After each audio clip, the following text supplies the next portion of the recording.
Hi, my name is Haley Wood, and this is my AEP 800 Module 5 Barriers to Web 2.0 presentation. So first, I'm going to do a summary of the articles that were assigned. The first one was Barriers to Using Web 2.0 in 21st Century Schools. While reading this article, it really stood out to me what teachers said their reasons for not using Web 2.0 in their instruction. They said they had a lack of time, training, and administrative support. And it also affected the school culture, whether the technology being available to them and for them being able to use it in a purposeful way. This made me think about some of the reasons why I am also reluctant sometimes to use technology, and it also goes along with the time, training, and sometimes just not feeling that you have the support necessary. The digital divide was also part of this article. And it was talking about students having internet or computer access outside of school. It kind of surprised me how many it was limited on what they had, but smartphones are making it a lot easier for this to be accessed, but not as easy to use as a computer for some of our assignments that we may give students.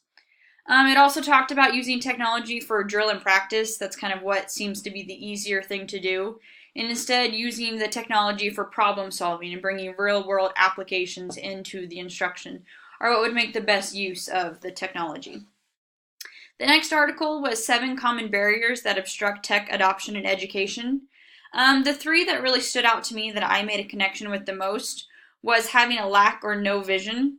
I think this can very easily happen if a school has the technology available but doesn't support the teachers or say, this is what we want you to do with it. And so as an administrator, I need to make sure that my staff has a clear understanding of what my expectations are and what our vision for the school is to using it. Another one was changing what a teacher's role should be.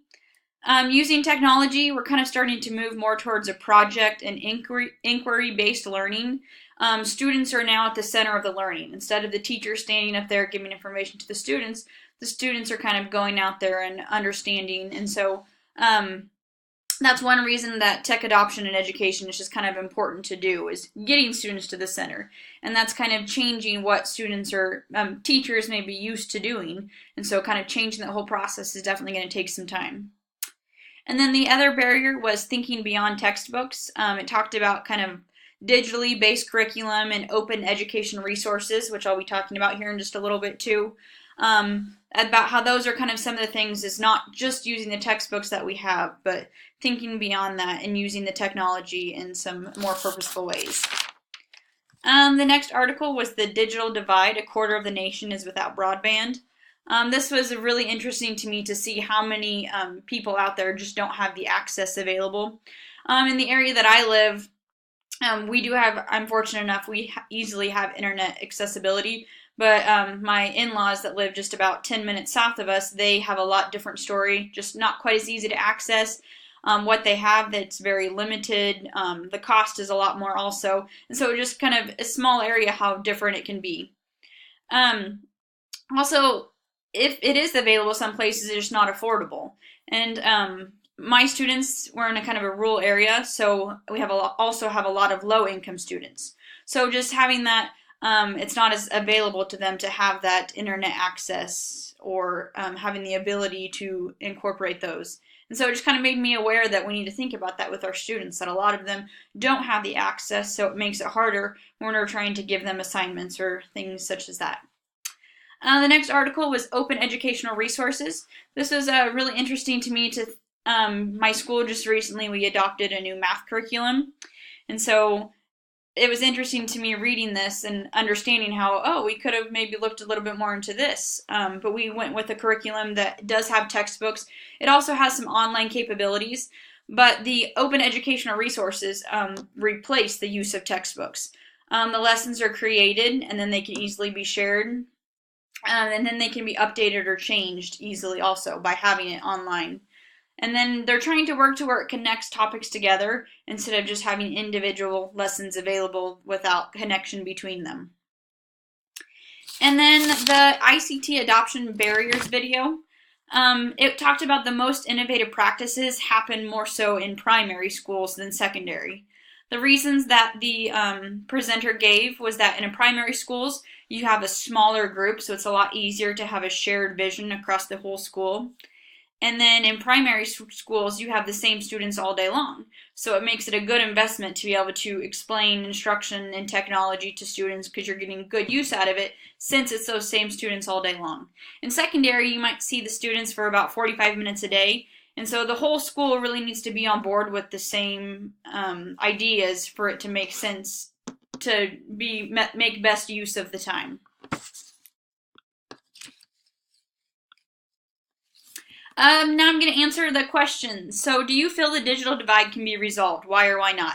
Yes, I definitely think it can be resolved, but it is going to take time to get this to happen. A lot of our teachers that we still have, they're used to teaching before technology. I know my mom, for example, is a teacher, and she's really having a hard time transitioning, just getting used to using this technology all the years that she went without. It's also going to cost a lot of money in order to give teachers the proper training, the proper materials to be used for the students. So money is going to be a big factor that sometimes school districts don't quite have the capabilities of that. Training is also important that we provide that for our teachers to make them fully implement it in the best way. Also to that, we need to expose people to the benefits, not only our teachers, but community members. Once we can kind of get people understanding the benefits that technology can provide for our students, it'll be easier for people to jump on board and be okay with crossing over that border where people have some different ideas right now. What skill sets do you feel 21st century students must acquire prior to graduation? One of the first things is just being able to understand and use technology. Just being able to know how to use it in the proper way, being aware, digital citizenship, being aware of how to safely use things and what you need to, they need to understand when they're comparing things and taking different people's ideas from the internet, just understanding the best use of that.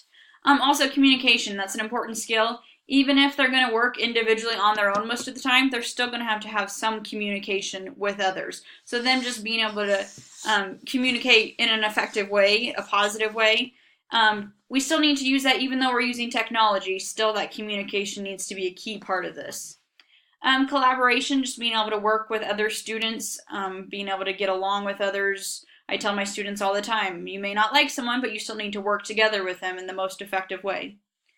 Problem solving and growth mindset. Just our students being able to attack a problem and not give up on it and just continue to think that they can just improve on their skills. I think that's a very important skill to have. And so just a combination of these, students need to be aware of the 21st century skills that they need so they can be most successful in the future jobs that they will have. What impact has the global economy had on your personal use of the internet? So like I said before, I live in a rural area, so the cost and the availability isn't always there since we live a ways from Walmart or different stores. We do a lot of online shopping, just makes it a lot easier. Amazon or other online sites, as well as Netflix, just being able to stream shows, movies, just makes it a lot easier due to the location, just the accessibility and how easy it is to immediately get those things on the TV. Also, graduate classes. Being a ways from any large cities, it would have made it hard to complete my graduate classes, but due to being able to do it online, it has made it so I can fit it into my schedule and have it work best for me. What technology training do you still need to effectively integrate technology into your current position? So I currently teach 6th grade math only.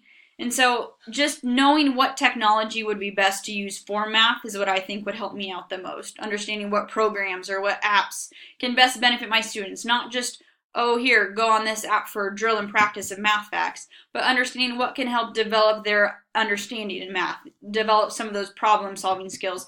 Not just a way just to replace paper, but to take their thinking deeper.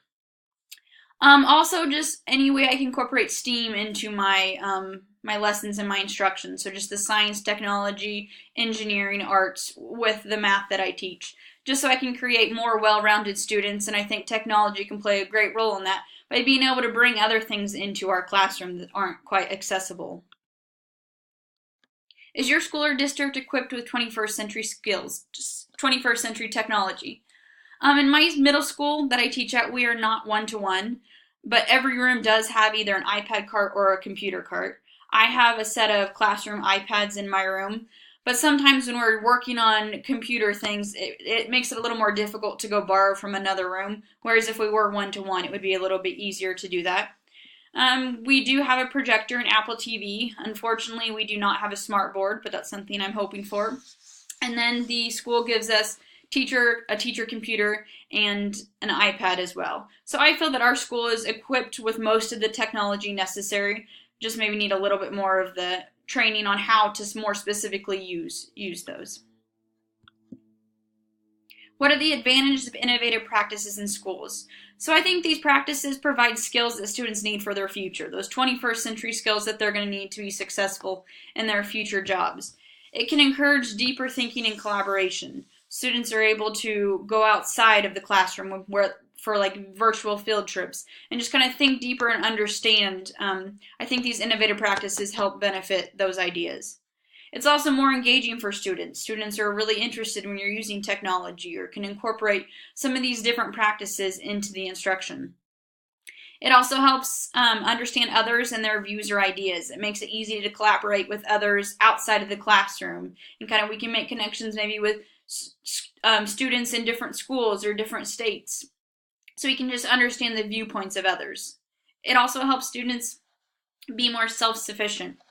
They're able to complete a task given the proper instructions. They can kind of do it on their own, allowing for more individualized instruction, which I really think can help those students that are at different levels.